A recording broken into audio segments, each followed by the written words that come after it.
ابھی آپ کو براہ راست لاہور سے لیے چلتے ہیں. وزیر صحت پنجاب ڈاکٹر یاسمین راشد گفتگو کر رہے ہیں. اپنی ٹرانسمیشن روک سکتے ہیں سوشل ڈسٹینسنگ، اور جو بار بار انہوں نے یہ بات کہی تھی وہ یہ کہ ہم اپنے بزرگوں کو، اپنے بوڑھوں کو پروٹیکٹ کریں، کیونکہ آپ نے ان کو گھر میں رکھنا ہے اور اپنے آپ کو بھی ان سے دور رکھنا ہے، صرف اس وجہ سے کہ آپ اگر گھر سے باہر نکل کے کسی ضروری کام کو جاتے ہیں تو آپ وائرس گھر میں واپس لا سکتے ہیں اور ان کو انفیکٹ کر سکتے ہیں. تو یہ دو تین بہت ضروری باتیں تھیں جو آپ کے سامنے رکھنی تھی. ایک جو مسلسل کئی دفعہ مجھے بہت ہی افسوس ہوتا ہے، ٹی وی پہ مسلسل چل رہا ہوتا ہے، ہر بندہ ایکسپرٹ ہے، حکومت فیل ہو گئی ہے کنٹرول کرنے میں. مقصد یہ ہے کہ اگر تو واقعی حکومتیں فیل ہو گئی ہیں تو پوری دنیا کی حکومتیں فیل ہو گئی. امپورٹنٹ یہ چیز ہے کہ یہ ایک وائرل انفیکشن ہے جس پہ ساری دنیا کے اندر بہت بڑا ایفرٹ کیا جا رہا ہے اور ہر طریقے سے لوگ کوشش کر رہے ہیں کہ اس پینڈیمک کو روکیں. چائنا جیسا بالکل ایک مہذب ملک جس نے بڑی سختی کی ڈسپلن کے ساتھ اس وائرس کو روکا، آج اگر اخبار پڑھے آپ تو دوبارہ ریسرجنس ہو رہی ہے، وہاں کیسز سامنے آ رہے ہیں اور ان لوگوں نے دوبارہ اس پہ کام کرنا شروع کر دیا. مجھے یہ بھی افسوس ہوتا ہے کئی دفعہ کہ ہمارا کمپیریزن پاکستان کا کیا جاتا ہے نیوزی لینڈ اور تائیوان سے کہ انہوں نے مکمل طور پہ کنٹرول کر لیا. پوری نیوزی لینڈ کی آبادی جو ہے وہ آدھے لاہور سے بھی کم ہے، یعنی اگر 50-55 لاکھ کی آبادی ہے تو آدھا لاہور بنتا ہے. اٹس این آئلینڈ، اور ایسی جگہ پہ نیچرلی وبا کو کنٹرول کرنا آسانی تھی ایز کمپیئر ٹو ہماری جیسی گنجان آبادیاں. We are the 5th most populous nation in the world. لیکن ان چیزوں کو مد نظر رکھتے ہوئے حکومتوں نے، سب حکومتوں نے، اس میں یہ نہیں کہ پنجاب حکومت، میں کہوں گی سندھ حکومت نے، خیبر پختونخوا نے، بلوچستان نے، over and above I think جتنا ایفرٹ گلگت بلتستان، کشمیر، آزاد کشمیر نے کی ہے، یہ I think there are no examples of it. اگر آپ اپنا کمپیریزن انڈیا کے ساتھ کریں تو آئی ایشور یو کہ we are better off than our neighbouring countries.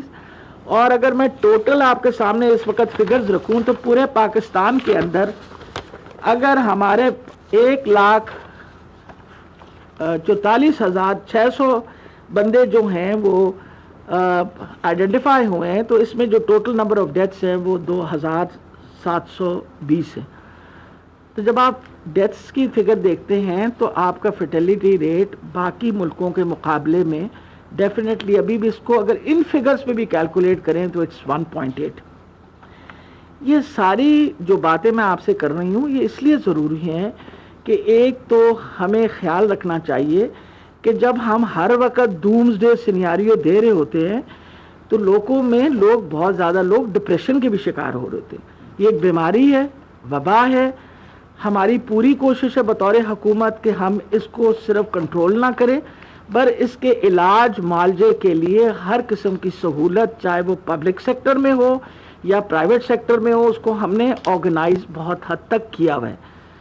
ابھی میں آپ کو بتا دوں کہ اس وقت یہ میرے سامنے پنجاب کے بھی فگرز ہیں کہ ہم نے انشور کیا ہوا ہے کہ جو ایچ ڈی یو بیڈز ہیں، ہائی ڈپینڈنسی بیڈز جو ہیں، وہ تقریباً 140 ہیں اسپیشلائز ہیلتھ کیئر کے اندر، اور ہمارے جو پرائیویٹ ہاسپٹلز ہیں 368 ہیں. اور ابھی بھی وہ جو بیڈز ہیں ان میں جو ویکنٹ ہیں وہ تقریباً اگر میں کہوں تو وہ تقریباً 30% جو ہیں وہ اویلیبل ہیں. اب اس پہ لوگ کہتے ہیں کہ جی غلط بیانی کی جاتی ہے ہم سے اور کہا جاتا ہے بیڈ ویکنٹ ہے، اور بیڈ ویکنٹ نہیں ہوتا. مانا کچھ ہسپتال ایسی ہے جو بھرے ہوئے ہیں، لیکن ہر بندے کو اس ہسپتال میں جانے کی ضرورت نہیں ہے. آج ہی کے دن میں آپ کو بتا دوں کہ میو ہاسپٹل کے اندر 15 نیو وینٹیلیٹرز انسٹال ہو گئے، اور اسی طریقے سے 15 نئے وینٹیلیٹرز جو ہیں وہ پی کے ایل آئی میں، اب یہ جنا میں، تو یہ ٹوٹل 30 وینٹیلیٹرز تو آج کی صبح میں ایڈ ہو گئے. اور حکومت مسلسل کوشش کر رہی ہے کہ آکسیجنیٹڈ بیڈز، اور اگلے ایک ہفتے کے اندر انشاءاللہ 1,000 ایچ ڈی یو بیڈز اور ڈیولپ ہو جائے گا. آج صبح پروفیسر گردیزی جو پی کے ایل آئی کا خیال کر رہے ہیں انہوں نے مجھے بتایا کہ 50